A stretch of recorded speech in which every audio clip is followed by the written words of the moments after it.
the entire world, everything we do needs to change for us to survive. And this is something that I think is important to sort of put out there first, is that if you're thinking about working in climate, everything can be a climate job.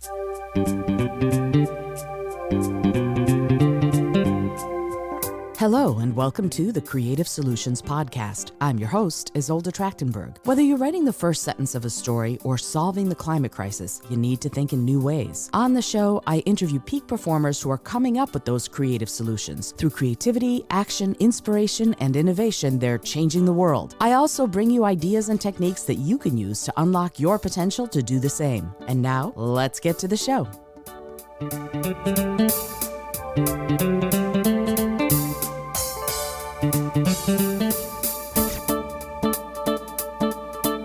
Hello, and welcome to the Creative Solutions Podcast. I'm your host, Izolda. Super happy that you've taken the time to listen today, especially because I already adore this week's guest. Let me tell you about Dimitry Gershenson. He's the CEO and co-founder of Enduring Planet. Dimitry started Enduring Planet building on his over 10 years of experience across climate operations and impact investing. And we're going to talk about each one of those things. I'm super excited. Prior to Enduring Planet, Dimitry led M&A and served as COO, Chief Operating Officer, for Rango Wireless, an Enduring Ventures portfolio company. Before that, he built Meta's Energy Access Program, a $15+ million investing initiative that enabled energy access for over 3 million people and unlocked more than $500 million in additional capital in underserved markets. Yes, catnip to me, absolutely. Outside of Enduring Planet, Dimitry sits on the board of Ecosafi, or Ecosafi. I'm going to have to ask how to pronounce that because I probably did it wrong. A Lowercarbon-backed climate startup enabling clean cooking in emerging markets. Wow. Dimitry, thank you so much for being on the show. Welcome. Thank you so much for having me. I'm excited to chat. I am too. We started chatting before we pushed the record button, and we have some things in common. So I'm very excited about getting to chat with you.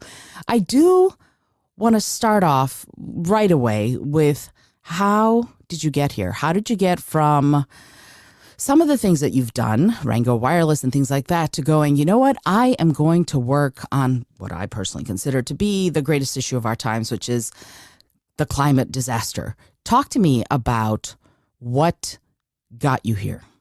So in some ways, I've been working on this problem my entire career. I think the stint at Rango was probably maybe the only time that I wasn't touching climate change with my day to day in my 13 years of work. It's funny because I don't think that when I was younger, I really envisioned working on this problem. I mean, one, I didn't really get it, even though I think a lot of people got it already when I started school. I ended up working on climate in large part because I couldn't figure out what else to work on. I tried journalism, I tried anthropology. I wanted to be a forensic anthropologist for a minute, and I discovered that you can't really do that as a job because there's only one of them formally employed in the US, and they work for the FBI or something, and the rest of them are all professors, and I really didn't want to be a professor of anthropology. And my brother was an ecologist in undergrad, and he's actually also an entrepreneur and also in sort of the sustainability space. And at one point I just needed to pick a major, and I was like, okay, well, I guess I'll do what my brother did because he's older and wiser, and maybe he's got something figured out. And then I spent a bit of time abroad. I was in the Peace Corps in Latin America, and I started to understand that there were some really fundamental issues around sort of progress when it comes to sustainability for people. How energy systems were being developed in emerging markets, how sustainable agriculture was being employed. There were all of these gaps, right? Places where resources were not being deployed to help sort of equitable distribution of wealth and sustainability in a lot of the world. And so that took me on this path of, I wanted to work on policy for a little while, and then I sort of landed in capital as the lever that I could pull. And that's what brought me to Facebook. and sort of building the energy access program there with some really incredible people. And I think we did pretty good work. A lot of that was sort of providing catalytic money to folks that were making investments, companies like Sunfunder and Lendable Responsibility. And that's what really got me thinking about sort of the different forms of money in climate and why some were moving, some were not, and sort of where the opportunities were. And so last year I had this incredible chance to build something with the support of the Enduring Ventures team. So we Enduring Planet actually came out of a venture studio that's run by Enduring Ventures, and they enabled us to like really sprint on this idea in a way that I think other circumstances probably would not have. And for us, you know, the whole point behind Enduring Planet is to build a platform that offers climate entrepreneurs non-dilutive, sort of founder-friendly capital at basically every stage of their journey, so that whenever they need money to grow, they don't have to go and raise it from VCs. They don't have to be venture backable in the first place. Like they can access capital based on real traction and performance rather than some like abstract notion of what is, you know, going to be a unicorn. Like you don't have to be Adam Newman to raise money from us. And I think that's really important for climate. Absolutely, especially since it's taking some innovative, really ingenious kind of thinking in order to look at this global issue in a way that could be substantive.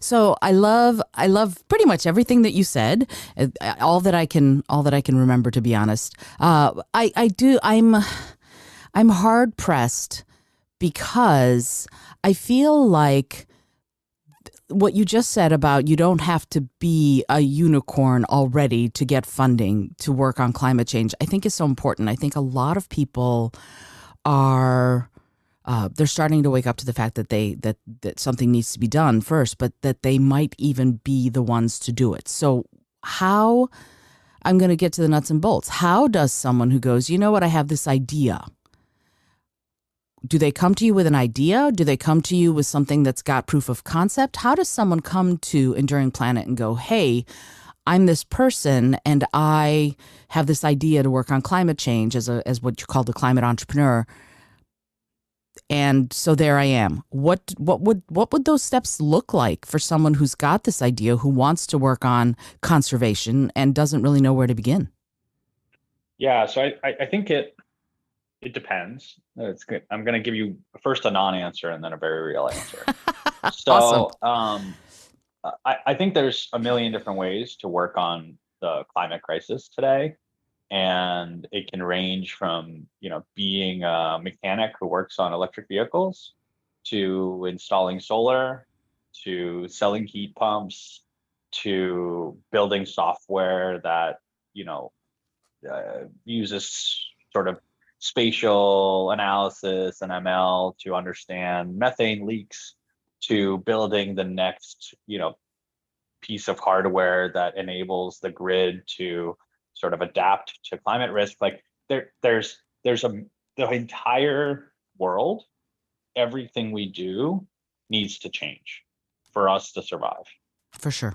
And this is something that I think is important to sort of put out there first, is that if you're thinking about working in climate, everything can be a climate job.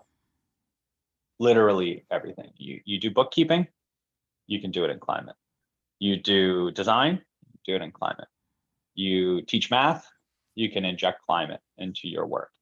Now, obviously, there's a level of sort of privilege that's required to be able to make those choices. Some people don't have that privilege. Some folks like don't have a choice of where they work or how they work. And this like messaging that I'm putting out is less for them. I think there are obviously still opportunities for them to engage with this problem, whether it's like political activity, dialogue, you know, whatever. But for folks who have a choice in their work, like there's never been a better time to work on this problem. So I think that's one. Two is, so let's say you are already working on this problem Today, Enduring Planet offers capital in a couple different ways. So one is that we provide revenue-based financing to post-revenue climate entrepreneurs who have at least, I'd say, a year of compelling traction and growth. And we generally want to see at least 25K in monthly revenue to provide that product to entrepreneurs. So that's one instrument. So that's really meant for sort of early revenue businesses, folks with growth, revenue, good gross margins. They're like showing that they have sort of demand in the market, and that there's an opportunity to take our capital and invest it into that growth and really go further. And that can be venture-backed startups, it can be small businesses, really doesn't matter as long as they meet our credit criteria. Those credit criteria on our website, at least a few of the key ones, not the entire analysis, but some of the main hurdles are up there. And then the other instrument that we have today is that we can help companies bridge what is often a very painful time between finding out that they receive some state or federal grant funding and actually getting that money. So we have an advanced product that we offer to, again, small businesses, startups who have sort of heard or found out that they are the recipient of, money from the Department of Energy, Department of Defense, California Energy Commission, NYSERDA, like you name the agency. If you're getting funds from them to work on a project that's related to climate change, and you have to wait 6 to 9 months to sign a contract, get a budget approved, blah, blah, blah, like we will advance some of that capital for you. And so those are the two products that we have today. And then over time, we will start to add other instruments that enable us to serve more and more of the sort of climate community. We firmly believe that basically throughout the entire journey, there are opportunities for us to provide non-dilutive financing. Now, it will always be cases where you need to raise equity, okay? Like even in the cases of where we can provide revenue-based financing to a startup, generally it won't fulfill their entire capital needs. And this is where entrepreneurs really need to be thoughtful about what are they raising money for. So if you're going to invest the money that you raise in near-term revenue growth, you should probably try to get debt to do that so that you're not giving up a portion of your business for something that generates very near-term value. If you're going to be investing in IP, in equipment, in things that are like very long-term value producing, that's where equity becomes more relevant. But even then, there might be cases where you can access debt. So for example, sometimes people will say, well, I need to raise $1 million so I can buy this machine. I'm going to go raise it from VCs. And it's like, well, but there's also equipment finance out there, in which case you could pay off the machine with the revenue you generate from the machine. And so you should think about like, what is the sort of return on that investment for you as a business? And then can you then take in cheaper, less dilutive money as an alternative to equity? Because equity will always be the most expensive, right? For you and for the business. So maybe that's where I'll stop. But I think those are some of the things that we think about when we talk to founders. We're very focused on helping entrepreneurs make the right decisions for their business, whether it's our capital or not. Like I would rather a company take somebody else's money if it's better for them. I love that you said that. It sounds I mean, your whole business is, to me, very altruistic, which is great, but also caring about the actual person, caring about their specific situation and wanting them to do well. I think it behooves all of us to be more that way, actually, because we're all on a rock hurtling through space, and nobody gets out of here, at least anytime soon. So the question that I have for you, though, is you're talking a lot about sort of the fundraising part of this. I'm assuming insufficient funds is a big problem. What are some of the other issues that entrepreneurs who want to work in the climate space are facing, and what might they do about them? Oh man, I mean, it's very early. Like in some ways, the climate sort of business community has existed for a very long time. There was like the clean tech wave, there was the sort of residential solar wave, and a lot of the like renewable energy development that has happened in the US over the last few decades. It's been happening, But in many ways, it's still the very early days and it's kind of the Wild West. And so a lot of the systems that exist in more mature markets don't exist in climate.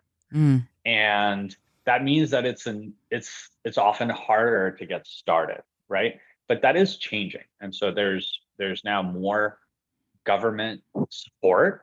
There's state and federal support that did not exist before, right? Like the IRA is a great example. There's now 37 billion a year in tax credits available for climate that just didn't exist a year ago, right? And similarly, there are programs often at the state level where entrepreneurs working on this problem within the confines of that state can get quite a lot of help. So California has one of the most impressive programs in that regard, but also just New York, New Jersey, Massachusetts, Oregon, Washington. There's like a bunch of places where you can get all sorts of benefits for working on this problem. There's now also more enabling sort of layers and maybe this is the wrong word, but like lubricant in the ecosystem. And so in making it frictionless, I understand. Go for it. Yeah. And so man, my brain just went to all the wrong places. And so like, there's players like Greenwork or TerraDo or Climate Base or My Climate Journey or Work on Climate that act as this channel for folks to participate. Climate Draft just launched. There's like all of this infrastructure that's being built to facilitate this transition to a new climate economy. And it's early. It's one of the wildest times to be working in this space. I don't think I've ever been as excited about where we're headed. I've never been as terrified as to where we're headed, in part because it's still not fast enough, but at least people seem to be waking up. And that's what's most important, is like, at this point, there's no avoiding what's to come, but we can reduce the harm. And so the reduction depends on how quickly all of us like get up off our asses and get in gear. And so I think it's now a question of like, if you're able, do you make the choice to commit? And I think it's time. It's time for folks who are able to commit. I feel like I should go mic drop. Yeah. I think I agree with you completely. And it's interesting. I worked at NASA for many years doing environmental education, earth science, environmental education. And Daniel Hillel, who's a pretty world famous soil scientist, talked about how they were doing these experiments on soil. And one of the things they did is they left a certain plot, a certain number of acres of soil with a hardy ground cover that, damaged soil. They left it with a hardy ground cover and they let it sit with, just let it do its thing for 6 months. And he said that there was this incredible time of almost rest for the soil. And then there was this huge uptick in sort of the health of the soil, that things came back if you gave the soil the opportunity. And I can't help thinking that if we do the same with the earth, if we give the earth the opportunity to heal, then I think the earth will heal. And so the question I have for you is, what's the most important thing climate entrepreneurs should be working on that you would fund? Oh man. So this one I'm definitely going to give you a non-answer. I like that you preface it that way. Yeah, great. Yeah. No. I mean, well, I recognize it's subjective, Dimitry. I do, but I would love to know your thoughts on that. So no, I get this question a lot, right? And I get sort of different flavors of this question a lot, which is like, what's most exciting to you? What do you think people should work on? What are you seeing the most traction in? Blah, blah, blah. And I think it's a fair question to ask. And however, the answer I always give is like, you should work on whatever you think is interesting to you and whatever gets you excited, because frankly, all of the problems are problems and none of them are really solved. And so there's no point in like chasing the hot thing in climate because they're all hot, right? Like I get equally as excited by low carbon diapers as I do by, software for financial institutions that helps them think about climate risk as I do buy like the next, electric outboard motor for boats. It's all super cool to me. Like every time I see another company show up, whether they're a small business or a startup, they like come talk to us and they tell us what they're doing. And my reaction is always the same. I'm like, this is awesome. Like, I'm so glad you're doing this. I'm so glad you're stoked that you're doing this. I'm so glad that you have like demand, and I want to just give you money so you can lean into that demand. And I do think it's important to note that because everything needs to change, you don't really need to you don't really need to sit in a job that doesn't make you stoked every day to work in climate, because there's so much opportunity. And so if you are passionate about the intersection of climate and water, like go work on that. If you're passionate about environmental justice, go work on that. I think that's sort of like the thing that I'm very careful about with folks, is that I don't want to make them feel like they need to reinvent themselves to work on this problem. It's all optional. Like go do it, you know?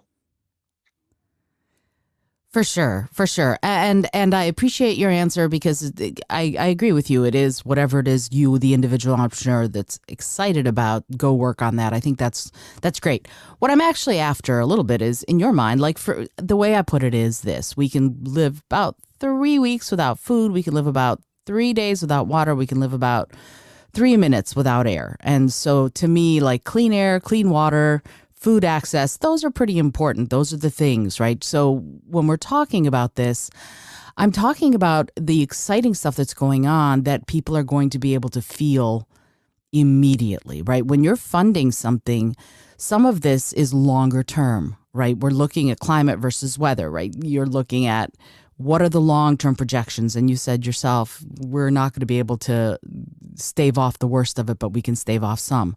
So what is the thing, as far as you're concerned, and I'm going to hold your feet to the fire on this, Dimitry, what is the most important thing to work on? Not that you'll fund even, but that is the most pressing issue. Well, I think that, look, we're in this really fascinating moment where we have like a decade to act, and that action needs to reduce emissions, that action needs to pull emissions out of the atmosphere, and that action needs to enable adaptation and resilience for like some of the most marginalized communities out there. And all of that work has to happen concurrently because there's just no time. And so I think to some degree, this is a debate that we also have often in sort of the investment side of this universe, is like, where should money flow? And my argument is that it should flow into everything. Like, it's not about a question of prioritizing limited resources. It's about getting more resources into the problem and funding all of it, because there's no time. We can't be just making bets on the gigaton or 5 gigaton solution, because, and for folks who don't know what that means, is like the solutions that generate a reduction in emissions of at least 1 or 5 gigatons. These are often like investment criteria for certain funds. And I think that's a kind of a weird way to think about this problem, when like betting on something that will reduce emissions over the next 50 years by 5 gigatons is like kind of irrelevant when we only have 10 years left. And so I think that if folks want to feel like they're having the most impact, it's all relative. Like it's up to them to decide what's impactful to them. And as long as it's within this problem set, it really doesn't matter. Like I genuinely believe that folks working on problems that maybe reduce a few tons of emissions a year, like if they're stoked about it and they put everything into it, it's just as valuable as folks who are working on reducing a gigaton of emissions in 30 years if they're stoked about it. And they're going to have very different feedback loops on what impact they see in real time. And that's okay. I think, a lot of people are wired differently. Like, I think it's really important to work on policy in climate. It is not something I can do. Like, I've tried. It drives me bonkers. I understand. I don't enjoy it. And I find a lot of the sort of mechanics of it really frustrating. And so I don't do it. Um, do I think other people absolutely should? Yeah, 100%. And there are people who are incredible at it, right? Folks who can sort of weave their way through the landscape, on the Hill or in the state capitol or wherever, and get what they want done. I'm not that person. I also think that like getting yeah, so you know what I mean? Like for me, it's a question of aligning what makes you excited and where you're going to be able to output the most the most execution. That's what you should be working on, because it's just a question of getting everything done fast. Yeah, because we don't have that much time for sure. And I appreciate you saying that very much, because this notion of, for example, policy, that would make me pull all my hair out too if I were the person who had to go do that. So there is a mindset. I mean, this is the Innovative Mindset podcast, so I get to talk about mindset. There is a mindset issue at stake here, right? How do you keep yourself dedicated? For years, those of us who worked in climate and in the environment were being told over and over again that there was no issue at all. So now most people say, yes, there is an issue. Okay, now we work on it. But it feels to me like we're starting a train and it's going very, very slowly, even though the need for it is great. And even more so in underserved and underrepresented communities, right? Because the cities you mentioned, urban areas, most of them, and states that have a lot of urban areas are funding. But there are lots of places in the USA where climate change is going to have just as much, if not more of an impact, yet they don't have those kinds of programs. What are your thoughts, and what guidance would you give to someone who is in an underserved, underrepresented community who still wants to work on this issue? Yeah, this is tough, because I want to be very mindful of the fact that I'm like a very privileged white guy, and I'm not the the I'm not speaking from lived experience in the same way. Mhm. But I do think that there are options, right? So one is, it really depends on your circumstance. Okay, so let's say, I'm going to sort of generalize, right? Let's say you're in a position where you cannot work on this problem directly in your day-to-day job. um, well, then you can advocate for others to work on it, and you can advocate for your government and your representatives to work on it. You can, if you have kids, you can inspire them to think about working on it if they're able, or to also communicate about it, right? Like dialogue, I think, is very important right now, because we need everybody on board. And so if you care about this problem, speaking about it with others is actually incredibly valuable, right? Especially folks who are sort of on the edge. Um, I think that's one. Uh, Two, if you are able to sort of think about how your work impacts this problem, then I would start educating yourself about the opportunities to then shift, right? So let's say you have a job that you don't consider sort of climate, right? I don't know. I'll pick something. Let's say you're a car mechanic, right? Well, if you have the opportunity to look for alternative places of employment, you might look for places that focus on working on electric vehicles. It's actually good for you in terms of your career, probably, because electric vehicles will become more and more dominant over time. And if the shop you work in today doesn't service them, then they're probably going to start losing business in the long term. Um, I think that in general, like, it's not an easy thing to do, right? To shift careers, to find new employment. Um, it it is kind of like an interesting time. It's a very tight labor market, and there's a lot of demand. And so, probably if there ever was a moment to change employers to get it more aligned with climate, like now is a pretty good time. Um, I think a lot of folks feel like they need an education in climate to work on climate, and that's not the case, right? Like I think, again, really any job can serve this agenda, right? And so you just have to find an employer who's working on this problem where your role is needed. Uh, I think also like it's not just, this places a lot of onus on people who are in these positions, who are who come from sort of like, who are in underprivileged or marginalized communities. The onus isn't necessarily on them. It's actually on us to create opportunity and to create sort of a more equitable distribution of resources so that folks in those communities can participate. And so really the like call to action is to everybody else. Okay. To create employment opportunity, to create funding opportunities, to create educational opportunities, to like focus their resources on the people who are most impacted by this problem. Because frankly, like the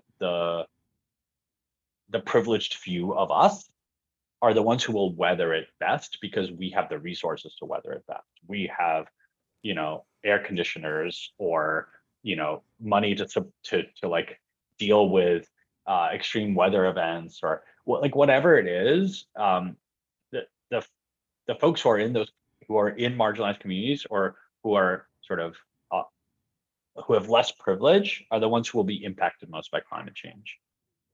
And so for that reason, at Enduring Planet, we prioritize investing in underrepresented founders, diverse teams, and companies serving marginalized communities. We actually, they get a better rating in our credit policy.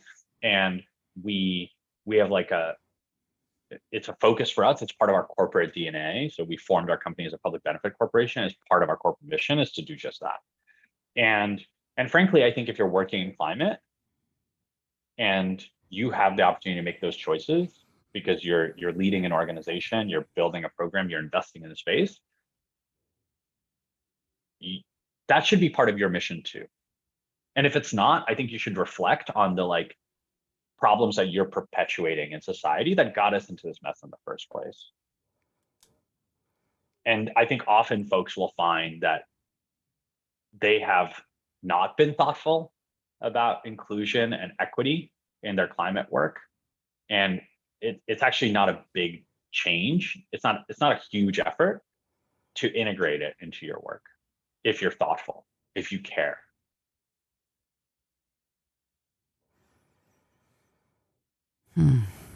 I'm thinking. Some people call it dead air. I call it anticipatory air. I like to listen and take in, and then think before I just so that you're not wondering why is she quiet.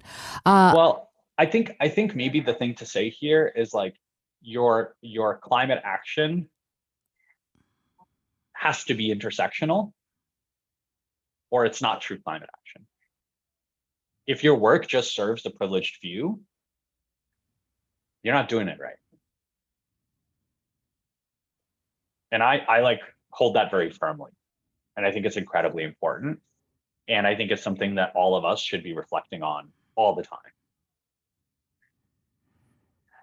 Yeah, it's like that Native American saying that everything you do, you should think about how it's going to impact and affect 7 generations from you. And I think that there's something about that really resonates with a lot of people now, because that they're becoming more mindful, they're becoming more aware of this. But I want to move a little bit into a slightly different direction in that what you said about that we need to be reaching out to people, especially people in marginalized or underrepresented communities, and helping them along if that's what they want, if that's what they need. And I think that's great. The thing that I'm wondering, though, is how do we get that entrepreneurial spirit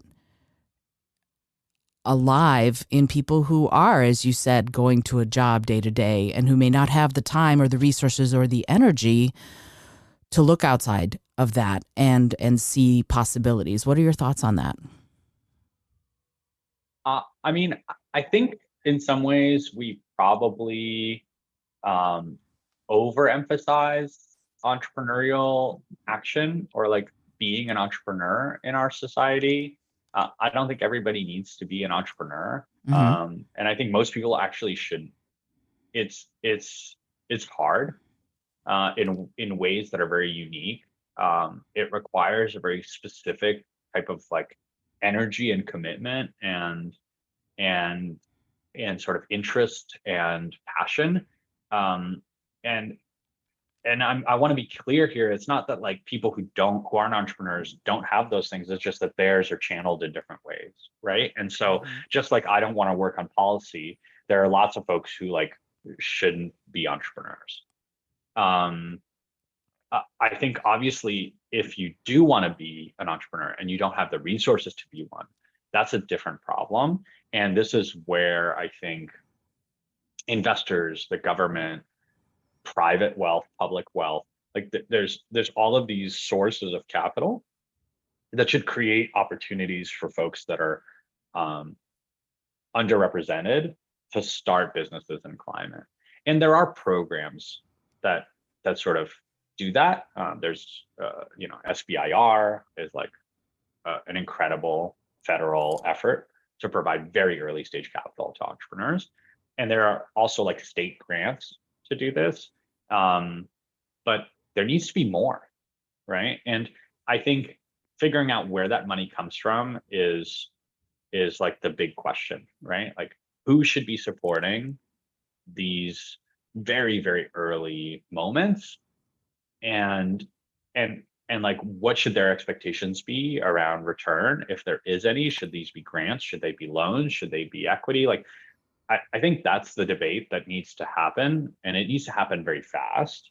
And frankly, I think there's often too much focus on like the sleek and the sexy, and less focus on often the people who do the really hard work of actually getting the products in the hands of consumers, or getting the services online. Like I think that folks who want to start a heat pump servicing business are just as important to this transition as like the people who want to start like a high tech startup in climate.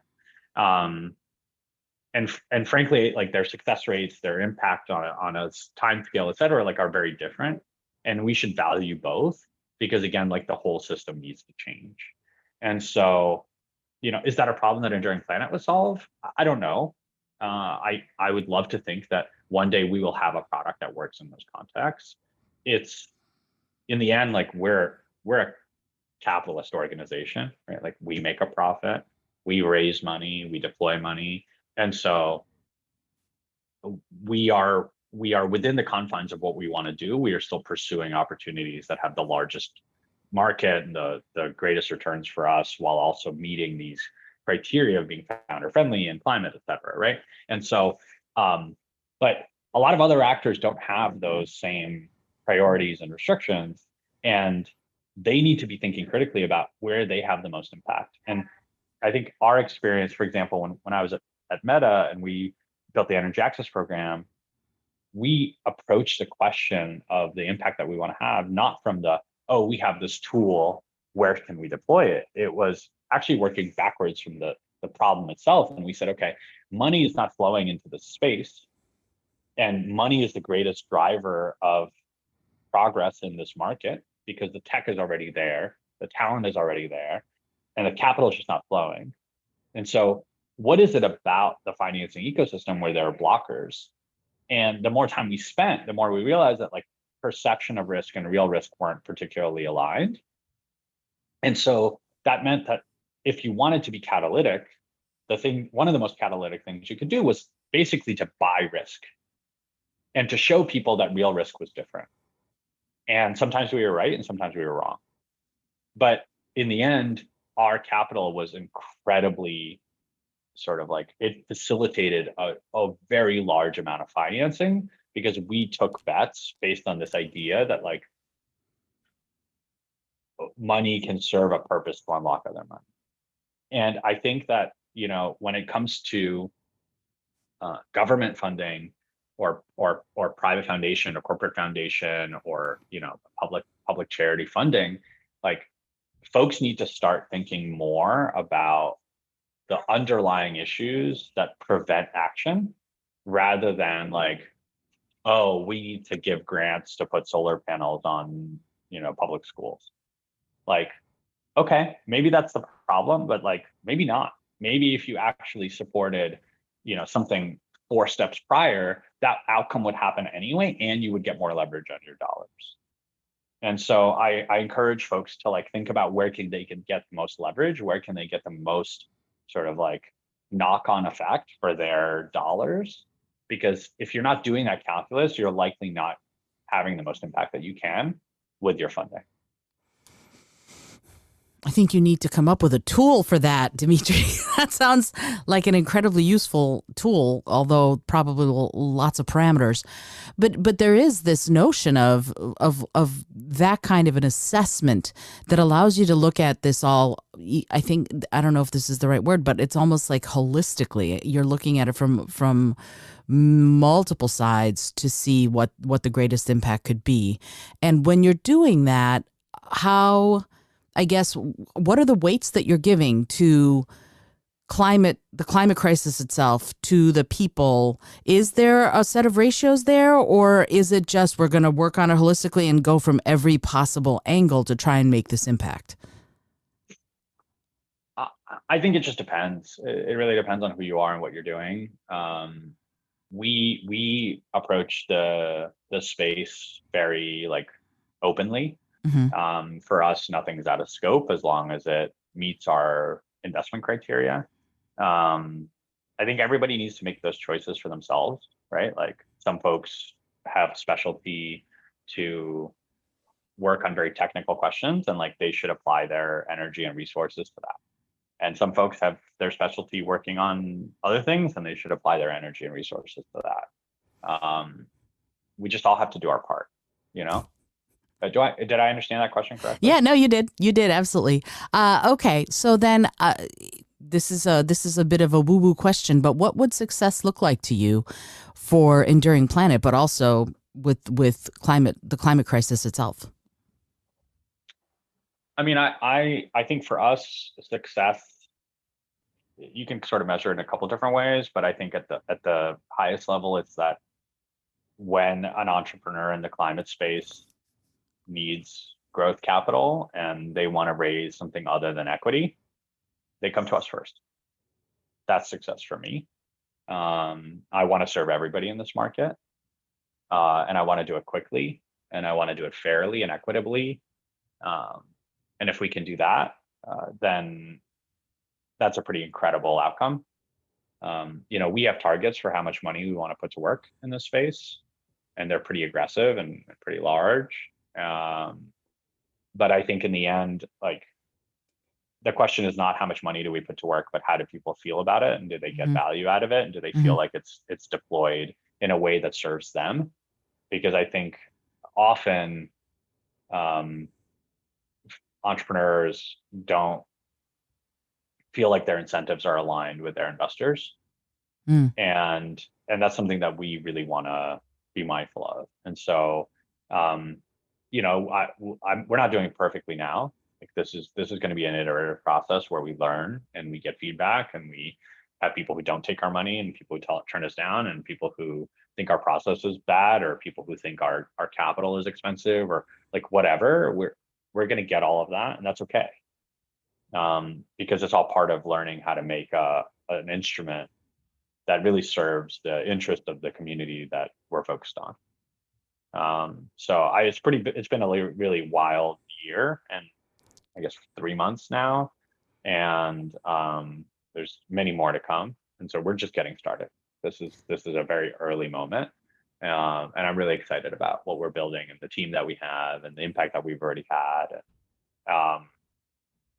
Yeah, wild time to be alive. Absolutely. I love it, Dimitri. I'm so grateful that you took the time to be here and to chat with me about this.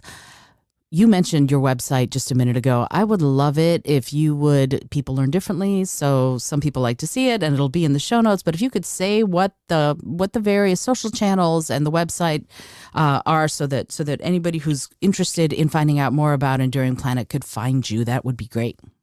Yeah. So we take pride in how transparent we are. And so our website has actually a lot of material on sort of how we work, who we work with, what our terms look like.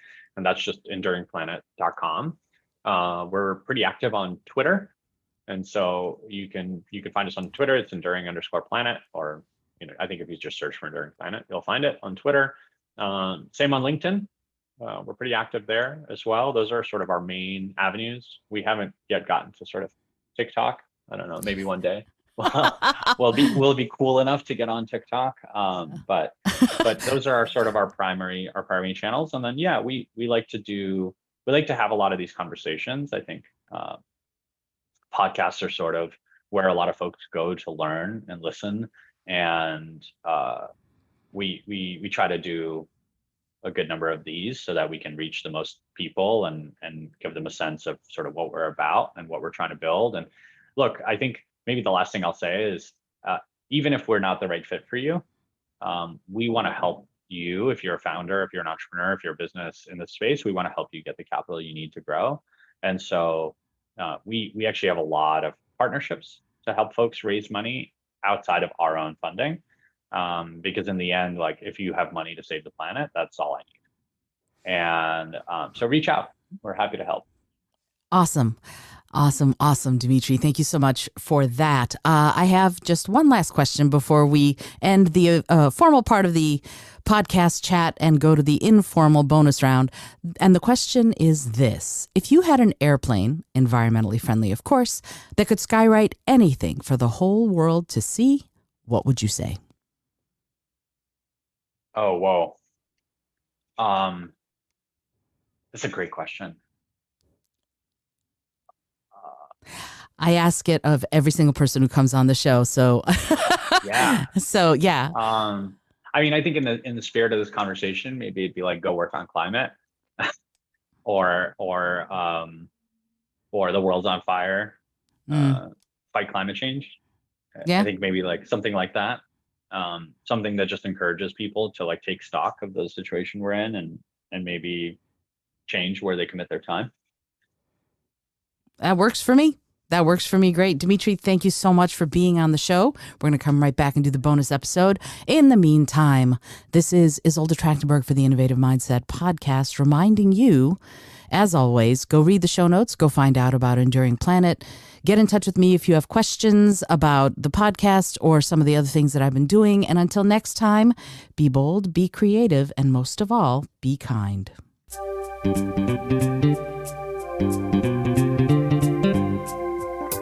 Thank you so much for joining me today. I really appreciate you being here. Please subscribe to the podcast if you're new, and it would mean the world to me if you told a friend about it. Today's episode was produced by Izolda Trachtenberg and is copyright 2023. As always, please remember this is for educational and entertainment purposes only. Past performance does not guarantee future results, although we can always hope. Until next time, keep living what you believe in.